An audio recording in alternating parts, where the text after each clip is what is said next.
अभी तक क्यों फैसला नहीं हो पा रहा है? ये एक असमंजस की स्थिति है। असमंजस की स्थिति नहीं, उनको ये लग रहा है, भारतीय जनता पार्टी के रणनीतिकार को ये लग रहा होगा कि अगर हाईकोर्ट ने रिजेक्ट किया तो जाहिर है ये बेल के लिए मूव करेंगे सुप्रीम कोर्ट, और अगर सुप्रीम कोर्ट ने बेल दे दिया और इस बीच में हमने राष्ट्रपति शासन लगा दिया तो हमको फिर एक्सपोज कर देंगे, फिर ये इसका शुरू हो जाएगा, तो बात बनेगी नहीं। इसलिए वो आखिरी हथियार जो सुप्रीम कोर्ट है उसके तरफ उसका निर्णय का इंतजार कर रही है। क्या अजीत जी आपको लग रहा है क्या इंतजार कर रही है?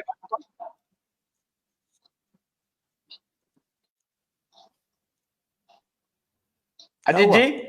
हाँ बोलिए। अजीत जी बोलिए, सवाल क्या था? दोबारा जरा सवाल को रिपीट कीजिए। अगर सुप्रीम जैसा इन्होंने कहा कि बीजेपी 20 दिन का इंतजार क्यों कर रही है, तो मैंने कहा कि बीजेपी ये देख रही है कि सुप्रीम कोर्ट इसका क्या रुख होता है। अगर सुप्रीम कोर्ट ने बेल दे दिया और फिर वो तुरंत आ जाएंगे, बोलेंगे कि भैया मुझे बेल मिल गया, अब हमको देखो इन्होंने राष्ट्रपति शासन लगा दिया, तब तो वो मसीहा के रूप में अपने आप को स्थापित कर सकते हैं। इसलिए बीजेपी इंतजार कर रही है कि जो आखिरी हथियार है सुप्रीम कोर्ट का वो भी इनका खाली हो जाए और उसके बाद हम करें।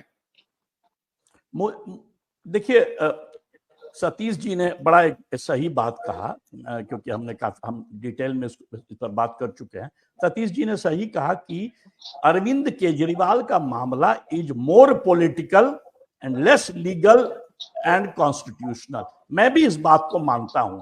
देखिए, दो तरह की बात है यहाँ पे। बीजेपी का असमंजस देखिए, बीजेपी यदि अरविंद केजरीवाल के सरकार को गिरा देती है 356 लगा के, जो कि मतलब लेफ्टिनेंट गवर्नर बोले जा रहे हैं, मेरे अनुसार, ये मेरा पर्सनल मतलब असेसमेंट है कि अरविंद केजरीवाल और भी बड़े हीरो बन जाएंगे। मेरे अनुसार बीजेपी ने गलती क्या किया है कि अरविंद केजरीवाल राजनीति में एक चूहा थे, दिल्ली के मुख्यमंत्री। चूहा को मारने के लिए एक छोटा सा ट्रैप से फंसा लीजिए।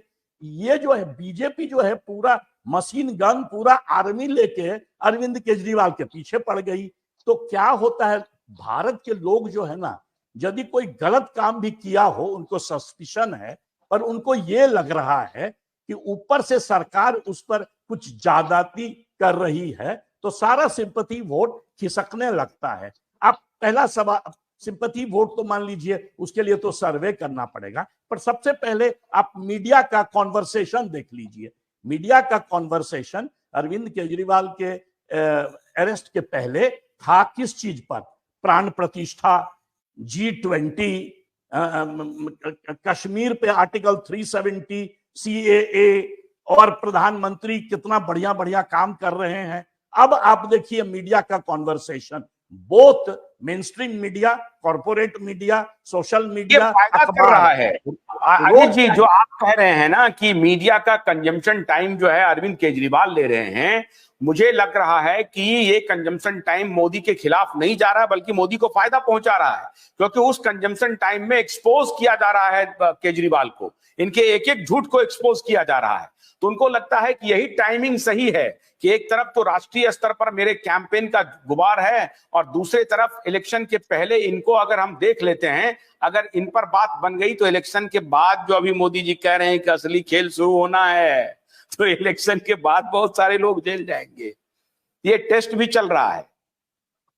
देखिए आशुतोष जी, ये तो मतलब डिपेंड करता है कि कौन ऑडियंस उसको देख रहा है। बीजेपी वाले तो बोलेंगे, जो बीजेपी जो संघी हैं वो तो कहेंगे देखिए मोदी जी चढ़ गए हैं अरविंद केजरीवाल पे, और जो आपके सपोर्टर हैं वो कहेंगे देखिए केजरीवाल चढ़ गए हैं। मैं एक सिंपल बात कह रहा हूं, रोज यदि अखबार का हेडलाइन अरविंद केजरीवाल हो instead of prime minister Modi, तो चुनाव के टाइम में, चुनाव ऑलरेडी स्टार्ट हो गया, तो इलेक्शन का एजेंडा बदलने लगता है।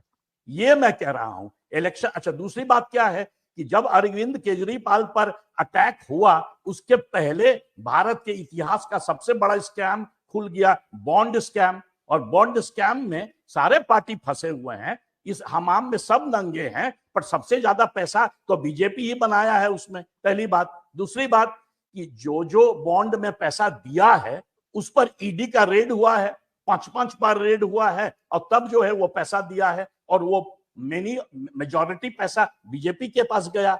तो पब्लिक जो है जो इसके बारे में बात कर रही है केजरीवाल के स्कैम के बारे में कि भाई ये शराब में इतना घोटाला हुआ, वो तो उस स्कैम के बारे में भी बात कर रही है। तो उसमें मॉरल हाई ग्राउंड बीजेपी को नहीं मिलेगा इस पर। और दूसरी बात, यदि अरविंद केजरीवाल रोज रोज सारे हेडलाइन और सारे टीवी चैनल के नंबर 1, मतलब मैं कम से कम ये मेरा शायद 20वां प्रोग्राम है अरविंद केजरीवाल पर, ये देख लीजिए ना आप, और सारे टेलीविजन इसी पर किए जा रहे हैं। इससे मैं जो भारत का राजनीति जानता हूं, यदि आप ये करेंगे तो वो जो आदमी जो है वो हीरो बन जाता है ना। वो एक जमाने में कल्प्रिट था, राइट, पूरे स्कैम का कल्प्रिट है, और आज वो विक्टिम बन गया है। आज सब उसको विक्टिम के तौर पर देख रहा है। गन्ने की कड़ी बुनियाद, जिसे मराठी में खुडक्या और कुछ उत्तर भारत के क्षेत्रों में खुटकी भी कहा जाता है, उसे केवल भोलानाथ का 2-in-1 बैटरी ऑपरेटेड हार्वेस्टर कम ब्रश कटर आसानी से और बिना रुकावट के काट सकता है।